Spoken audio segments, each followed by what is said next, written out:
I'm Ed Holland, the Executive Director of the Washington State Developmental Disabilities Council and host of DDTV.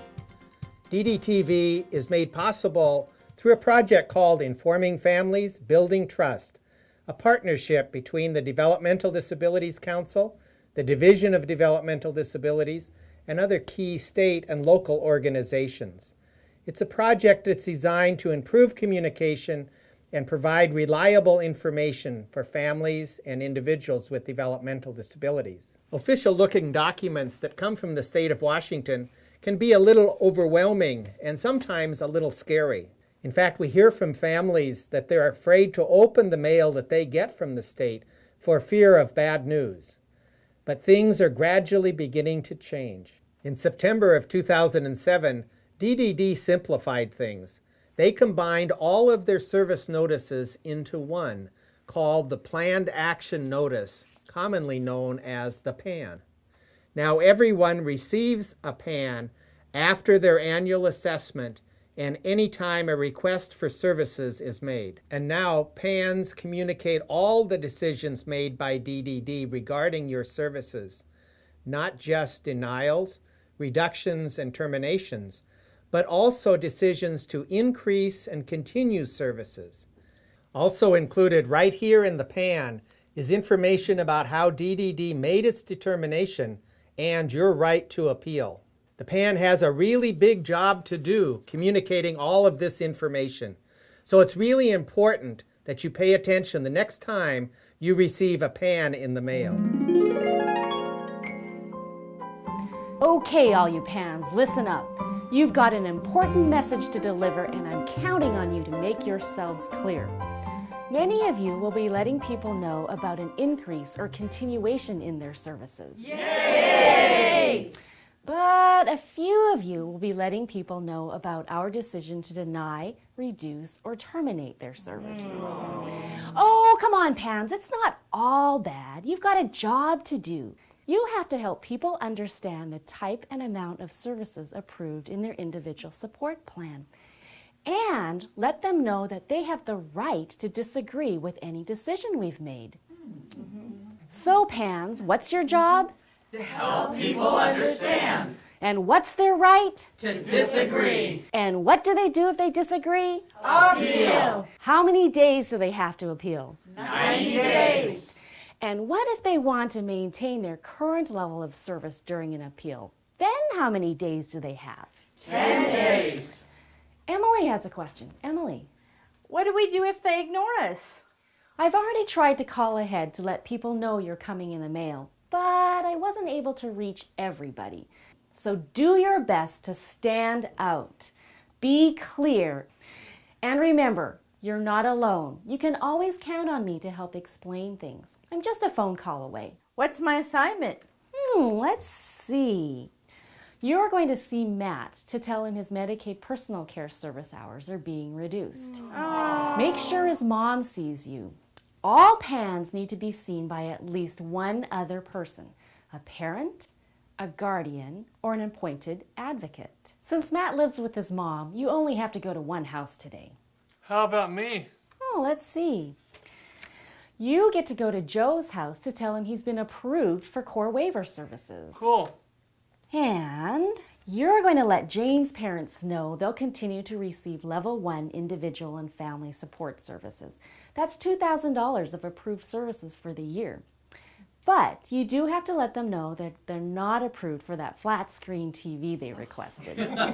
No matter what they say, that's just... Growing up, I just never thought I'd become a planned action notice. I was just hoping to be a post-it note or something. You know, just stick around and learn a thing or two. But being a PAN is a big responsibility. I hope I don't seem intimidating.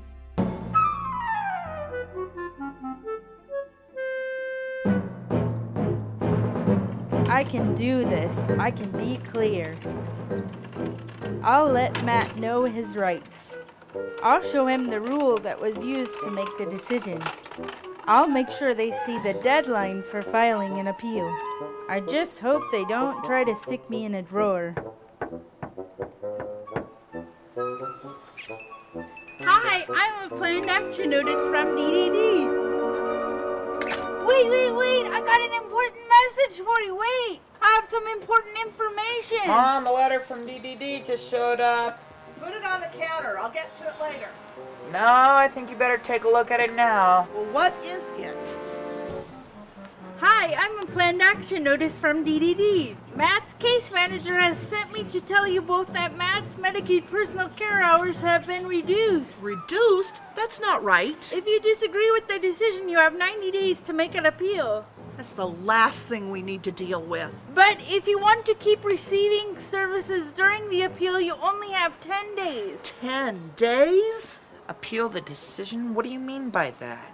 You have the right to... I tried to help Matt and Janet understand what they could do next. I showed them the rule the division used to make its decision, and then I pointed out the deadlines for appealing that decision. I tried to be clear, but they still got confused by some of the words I used, and they weren't exactly sure what to do. So I let them know they could call their case manager or a legal advocacy organization for more information. Matt's mom decided to call Disability Rights Washington. I don't get it. The PAN says that if we can choose to continue services, we may have to repay the state. What kind of a risk is there in that? Well, first, you can continue to receive the same service at the same level during your appeal. But if you choose to receive services during your appeal process and lose, you may be responsible to pay for up to 60 days of services. While there may be a risk that you will have to pay for the services that you get after DDD sends you a denial, there are really some important limitations to that risk. First, the most that you could be responsible for is 60 days worth of services. This is so unless your services are ending because you've lost Medicaid eligibility, then you may also be responsible to pay for services from the date those benefits ended. Second, Matt may not have to worry about having to pay back the cost of services at all if he's on Social Security or SSI. Repayment depends upon your unique circumstances, and I think we really need to talk more about the details of Matt's specific circumstances before you make a decision. And you should find out whether this is really a risk before you decide to stop or not stop your services during your appeal. So if we appeal, do we have to get an attorney? You can hire a lawyer if you want, but you can also do it yourself. We can continue to help you on the phone here at Disability Rights Washington, and we can do that for free. Or you can call up Northwest Justice Project and they can do a similar thing, or you can actually talk to some other advocate. The PAN is supposed to be a simple, direct, and clear notice. The PAN should tell you exactly what DDD's decision is, how to appeal it, and the reason why DDD has made their decision. DDD sometimes makes mistakes on their PANs. They may say no to a service that you've got a perfect right to, and sometimes the PANs aren't complete, or it's not clear when you read the PAN why they made their decision. Take a look at your PAN. What does the PAN say is the reason that they're cutting your services? DDD has got to follow their own rules, and the PAN usually quotes a rule. Does the PAN say something about a rule? He's saying something about a rule? Does it say something about a WAC? That's a WAC. That stands for Washington Administrative Code. Do you know anything about a WAC? That was the rule I was telling you about. I think we're getting somewhere. They talked for quite a while about whether or not the division followed the Medicaid personal care rule in its decision to deny additional hours. David had a lot of sound advice, and I felt good about my role. No matter what, PANs help people understand decisions about their services, and we help people understand their rights. So if a PAN shows up in your mailbox, remember, we're here to help.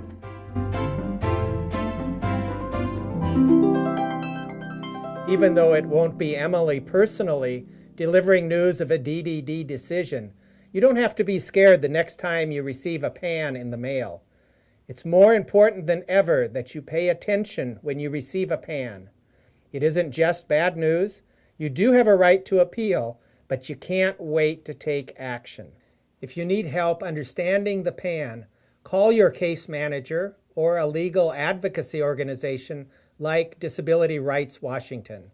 DDTV is made possible through Informing Families, Building Trust, a trusted source of information that you can rely upon.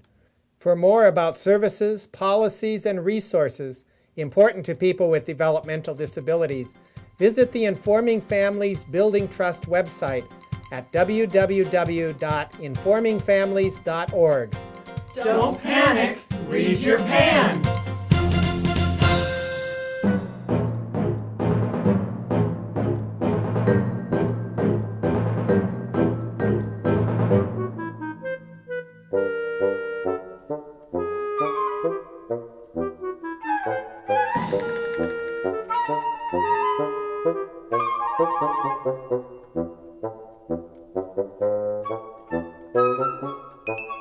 Thank you.